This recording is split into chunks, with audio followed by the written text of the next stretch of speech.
Good morning dear students, welcome to your science class. प्यारे बच्चों, हमारा lesson food and health fifth जो chapter है, हमने उसकी प्रीवियस वीडियो में डेफिशिएंसी डिजीज के बारे में पढ़ा। Today we will discuss about communicable disease. After watching this video, the students will able to define communicable diseases, the symptoms of these diseases, and the mode of transmission and prevention measures of this disease। तो बच्चों, आज हम communicable disease के बारे में पढ़ेंगे। The diseases which generally get transmitted from one person to another are called communicable diseases. बच्चों, जो डिजीज एक व्यक्ति से दूसरे व्यक्ति में ट्रांसमिट होती हैं, एक दूसरे व्यक्ति को लग जाती हैं, तो उसे हम कम्युनिकेबल डिजीज कहते हैं।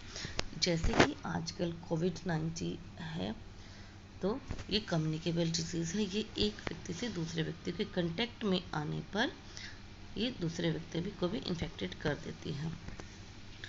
These diseases are transmitted either through germs like bacteria, virus, fungi और नॉन लिविंग और लिविंग एजेंट्स।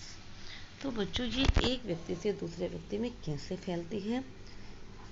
या तो बैक्टीरिया के द्वारा, वायरस के द्वारा, लिविंग और नॉन लिविंग एजेंट्स के द्वारा।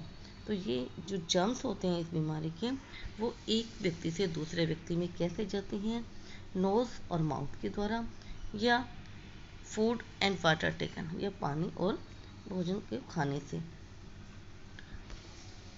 तो बच्चों, जब कोई इन्फेक्टेड पर्सन एयर में स्नीज करता है, खांसता है, तो उसके जो जर्म्स होते हैं वो ओपन एयर में फैल जाते हैं, और जब हेल्दी पर्सन उस एयर में ब्रीथ करता है, सांस लेता है, तो उसकी बॉडी में एंटर कर जाते हैं और उससे ये दूसरे व्यक्ति को इन्फेक्टेड कर देते हैं। सेकंड है वाटर से। वाटर से भी बच्चों इस की जर्म्स जो होते हैं एक पर्सन से दूसरे पर्सन में चले जाते हैं। ये ह्यूमन एक्टिविटीज़ हैं। जब हम कपड़े वॉश करते हैं इतनी वाटर में, तो इससे भी वाटर हमारा इन्फेक्टेड हो जाता है, डर्टी हो जाता है। और एनिमल्स को बात कराने से भी, जब एनिमल्स वाटर में बात करते हैं, नहलाते हैं हम उनको, तो उससे हमारा वाटर जो होता है वो पोल्यूटेड हो जाता है, गंदा हो जाता है। और वही वाटर जब हम उसको ड्रिंक करते हैं, पीते हैं, तो जो उनके जर्म्स होते हैं वो हमारी बॉडी के अंदर एंटर कर जाते हैं और हमें वो डिजीज़ हो जाती है।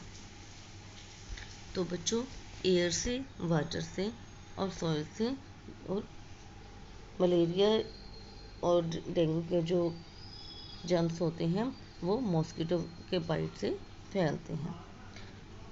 तो बच्चों, अब हम करेंगे prevention of communicable disease. Precautions is better than cure. इलाज से बच्चे परहेज अच्छा होता है, तो हमें प्रिकॉशंस रखनी है ताकि ये डिजीज़ एक व्यक्ति से दूसरे व्यक्ति में ना फैलें। The first is all the articles and clothes of infected person should be disinfected. अगर किसी को ये कोई भी डिजीज़ कम्युनिकेबल डिजीज़ हो जाती है, तो उसके क्लोथ्स और उसके जो आर्टिकल्स हैं, वो जो भी चीज़ को यूज़ करता है उसको हमने डिसइंफेक्टेड करना है, उसको अच्छे से वॉश करना है, सैनिटाइज करना है, उसको जर्म्स फ्री करना है। और जो खाना होता है बच्चे, उसको कभी भी अनकवर्ड नहीं रखना है। हर खाने की चीज़ को हमें कवर करके रखना है। After and before wash your hand.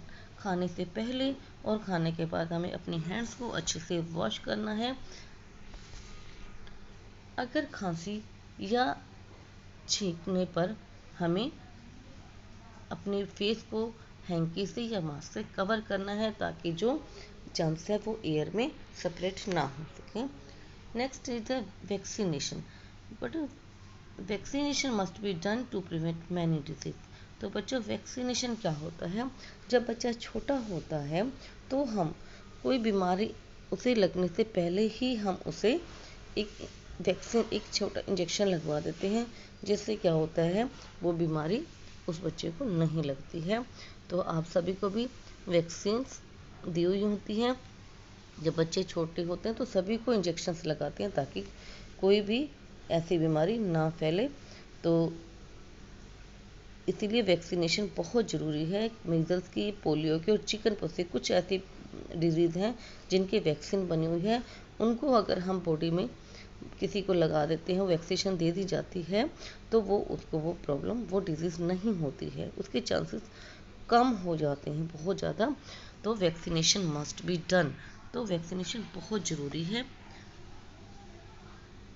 By the surrounding must be kept clean and hygienic.